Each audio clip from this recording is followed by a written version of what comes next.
Vale, pues hola, soy Santiago, vamos a empezar con el dominio digital y vamos a empezar hablando sobre las conexiones digitales. Aquí, como podemos ver, tenemos una interface, de la cual podemos sacar muchísima información que ya veréis que es súper útil.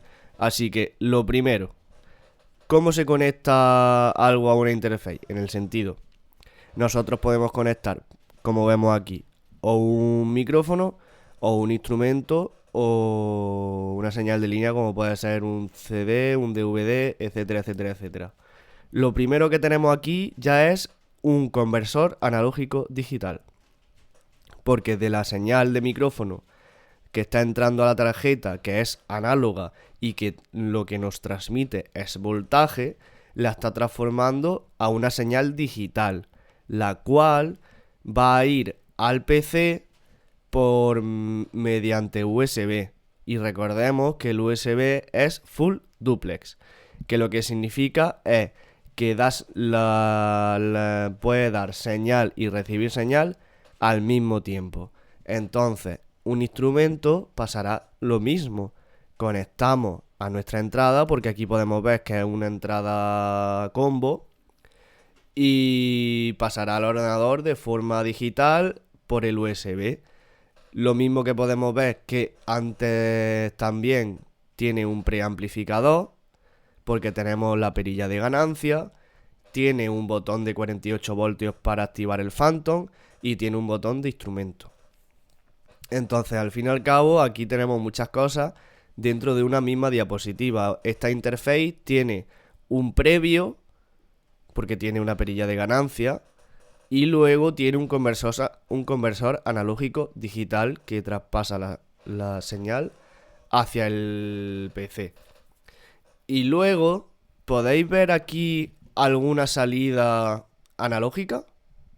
Salida, ¿eh? Pues sí, obviamente tenemos la salida de monitorización. Esa, al fin y al cabo, no deja de ser una salida análoga, porque lo que vamos a conectar van a ser unos auriculares, un monitor, etcétera, etcétera, etcétera.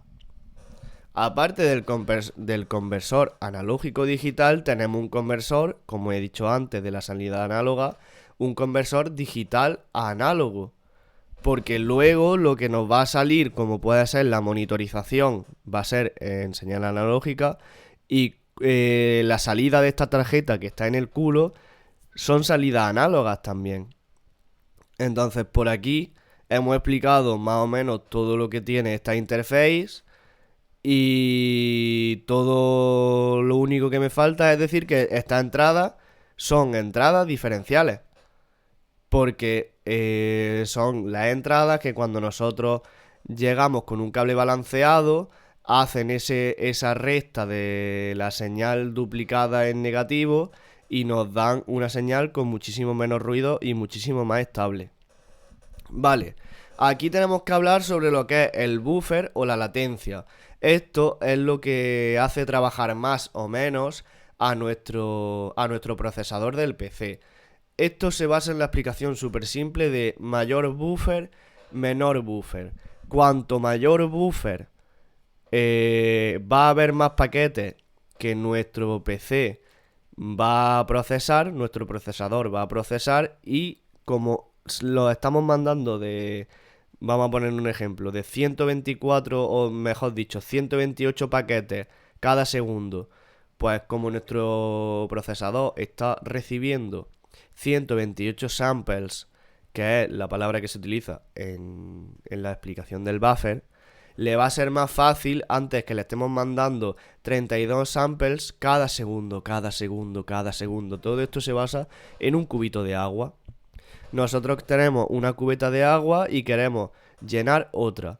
Con un cubito más pequeño, nuestro procesador se va a saturar muchísimo más rápido, porque estamos todo el rato mandando agua, todo el rato, todo el rato.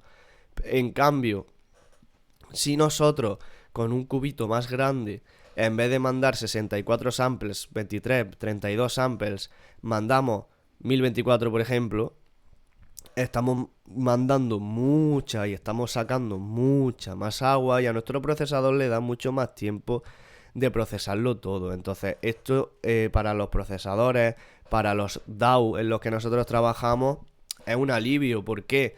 Porque, por ejemplo, para grabar necesitamos un buffer pequeño, porque el buffer va de la mano de la latencia. Entonces, si nosotros queremos grabar, necesitamos una latencia baja, porque si no, lo que pasa es que nos vamos a liar porque vamos a escuchar en los cascos o en la monitorización de lo que nosotros estamos haciendo un retardo, aunque sea mínimo. Ya si tienes que grabar un instrumento no vas a poder hacerlo. Entonces aquí lo que necesitas es una latencia baja y lo que necesitas es un buffer size más pequeño. Y luego, a la hora, por ejemplo, de grabar, por ejemplo en mi caso, yo como ya no necesito un buffer size tan pequeño, lo que hago es subirlo a 128, a 256, porque al fin y al cabo estoy mezclando y no me hace falta un buffer tan bajo para que tenga tan poca latencia. Y luego tenemos los drivers y la optimización. Hay uno que es universal. El ASIO for All es un driver básico universal. El Flex ASIO es una opción gratuita y flexible. Pero claro, quiero que recordéis siempre una cosa. El buffer debe ser múltiplo de 2 para evitar clips o chasquidos digitales. Y el software que permite que DAWs y reproductores hablen con la tarjeta o interfaz de sonido. Esto es los drivers que necesitamos nosotros para la tarjeta. Cada interface tiene sus propios drivers, pero si por ejemplo tenéis una tarjeta un poco chinesca o tenéis una tarjeta muy antigua, pues normalmente con el ASIO for All suele funcionar toda, es un poco universal.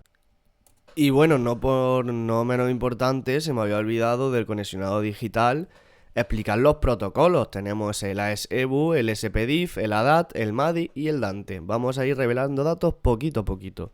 El ASEBU cuenta con dos canales estéreo, una impedancia de 110 ohmios, conectores usa los míticos XLR3, el BitDef utiliza los 24 bits, que ahora en la siguiente diapositiva explicaremos poco a poco qué es el BitDef, el sample rate y el sample rate unos 192.000 kHz. El SPDIF utiliza otra vez otros dos canales en estéreo, tiene una impedancia menor de 75 ohmios. Los conectores que utiliza son el RCA o el Toslink, que son conectores. El RCA era análogo y el Toslink os lo enseño. El Toslink es de fibra óptica. Luego tenemos el sample rate, que es a 122 kHz. El ADAT ya tiene 8 canales a 48.000 kHz, perdón. No tiene impedancia porque funciona por cable de fibra óptica. El conector es un Toslink, que es otra vez fibra óptica. Y el BitDef son 24 bits. Y luego el sample rate está por sobre unos 48 kHz. El MADI tiene hasta 64 canales. La impedancia es de 75 ohmios si utilizamos conectores análogos, o si utilizamos conexión por fibra óptica no hay. Los conectores son el BNC y el SC Fiber, perdón, que el BNC es este conector.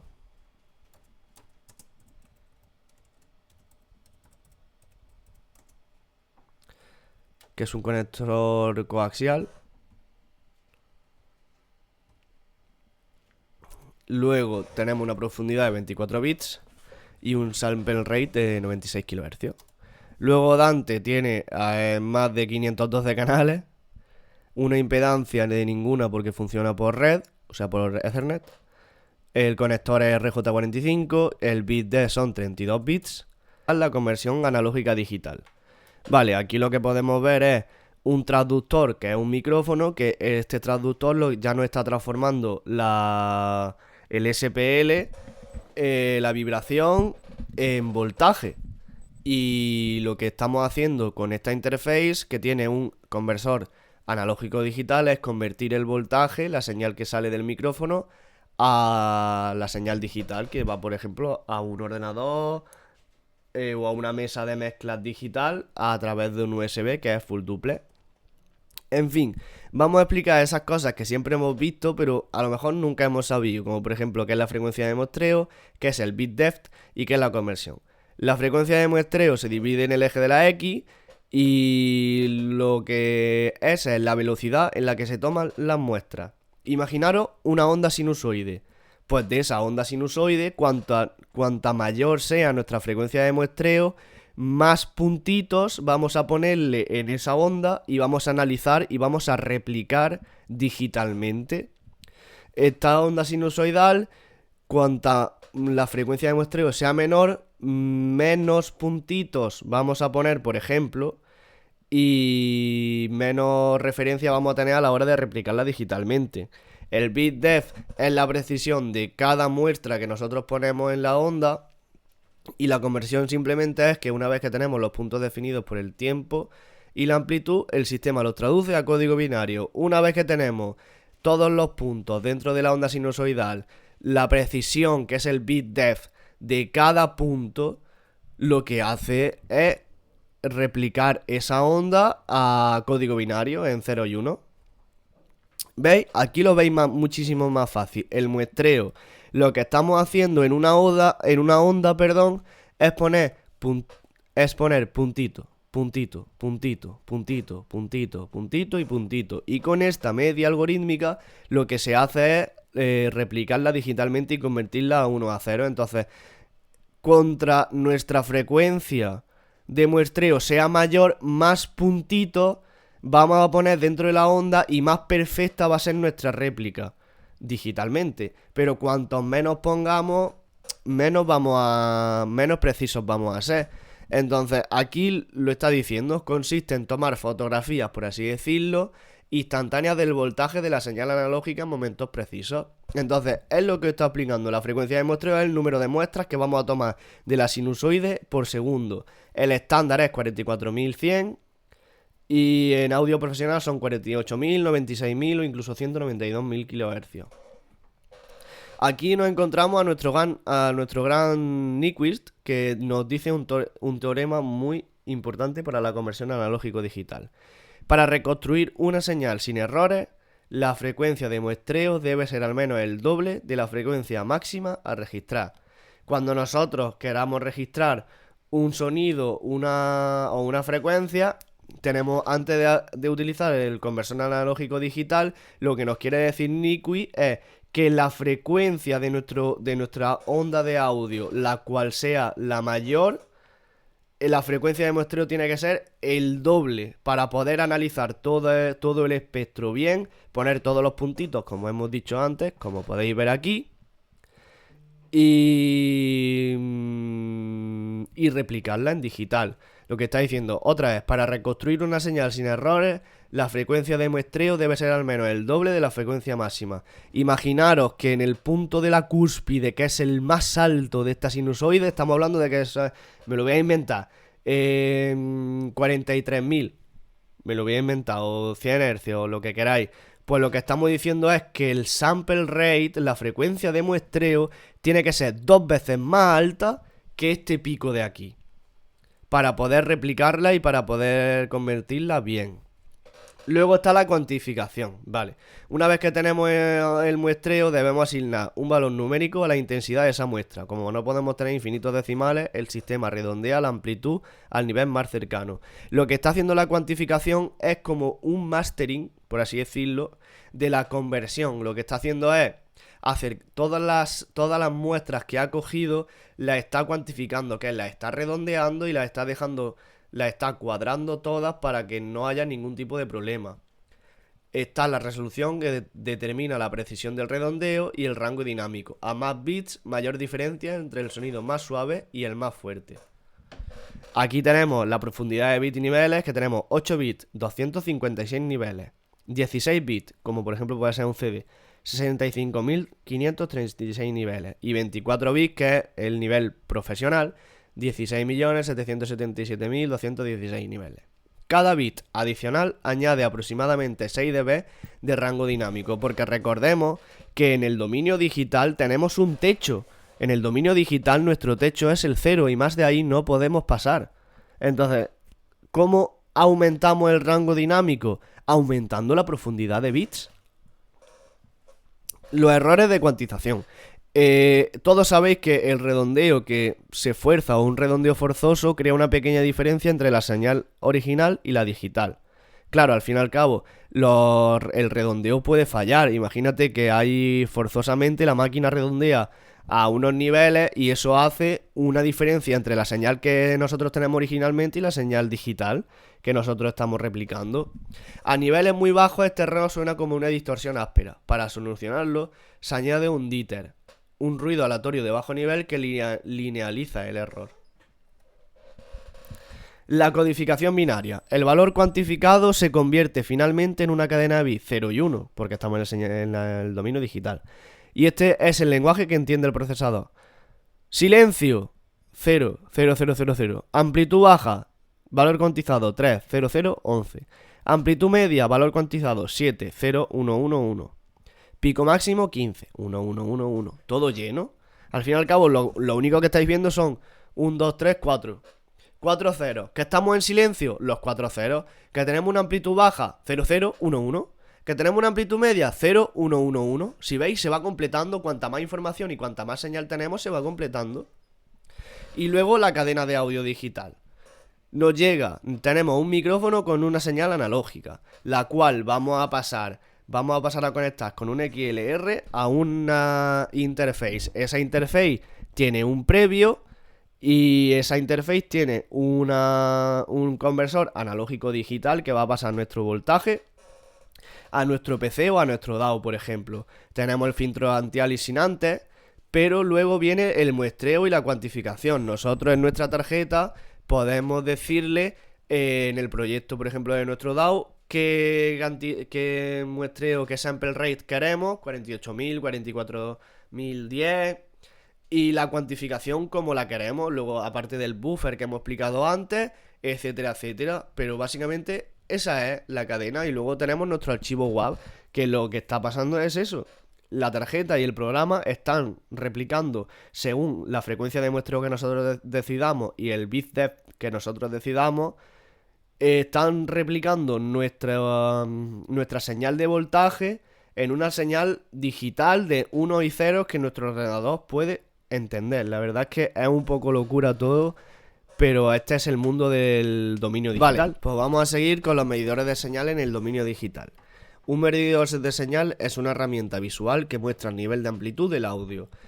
¿Cuáles son las funciones principales? Controlar el volumen, evitar saturación, mantener una buena relación señal-ruido, en fin, lo de siempre. En el dominio digital, como ya os he explicado antes, 0 es el máximo nivel posible. Este no se puede superar. Si se supera aparece un clipping digital y todos los niveles son en negativo. El clipping digital ocurre cuando la señal supera el máximo permitido, que es 0. La consecuencia es una distorsión muy fuerte, una pérdida de calidad y un sonido agresivo y desagradable. En el digital el clipping es muchísimo más evidente que en el analógico. La señal original y la señal con clipping, pues una onda cuadrada, como pasa. Luego, los tipos de medidores digitales tenemos el peak meter, que es como el picómetro. Muestra los picos instantáneos, es muy rápido y detecta sobrecarga. Con esto podemos evitar el clipping. Lo que pasa es que no representa bien cómo percibe el oído humano nuestro el volumen. El RMS meter es como un búmetro, por así decirlo, mide el nivel promedio de energía de la señal. Representa mejor la sensación de volumen, pero es más lento que el peak meter. Se utiliza para mezcla, matrización y cosas musicales, por ejemplo. El búmeter digital simplemente simula el comportamiento de los búmetros analógicos. Tiene una respuesta lenta, indica un nivel medio y muy musical y muy fácil de leer. El ppm combina la rapidez del peak meter y la lectura más estable y es utilizado muchísimo en radio, en televisión, en broadcast. Luego tenemos el loudness meter, que aquí nos metemos con la primera vez que vemos LUFS, Loudness Unit Full Scale, que mide la sonoridad percibida por el oído humano.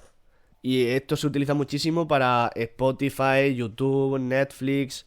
Y en los LUFS es los niveles de masterización que tenemos, por ejemplo. Es una unidad de medida del dominio digital. El headroom ya sabemos lo que es, el margen que tenemos nosotros de seguridad antes del clipping. Por ejemplo, si nosotros trabajamos a menos 18, pues tenemos de margen 18, hasta llegar a 0, obviamente. Y en producción musical suele dejarse en torno a unos menos 18, menos 6. Luego está el True Peak Meter, que es como el medidor ultra supremo, porque los medidores normales no pueden detectar picos entre muestras digitales. Pero el True Peak Meter calcula los picos reales reconstruidos, evita la distorsión en la conversión digital analógica y en streaming. Es muy importante para la masterización, para plataformas online. Y aquí tenemos las muestras digitales y pico real no detectado por medidor. ¿Vale? Entonces, estos circulitos rojos que estáis viendo aquí son los picos reales que un medidor normal no puede detectar, pero el True Peak Meter sí puede detectarlo. Y luego, pues los software habituales son DAW. Un Pro Tools, Logic Pro, Cubase, Ableton. La verdad que son muy útiles todos. Y hasta aquí el dominio digital.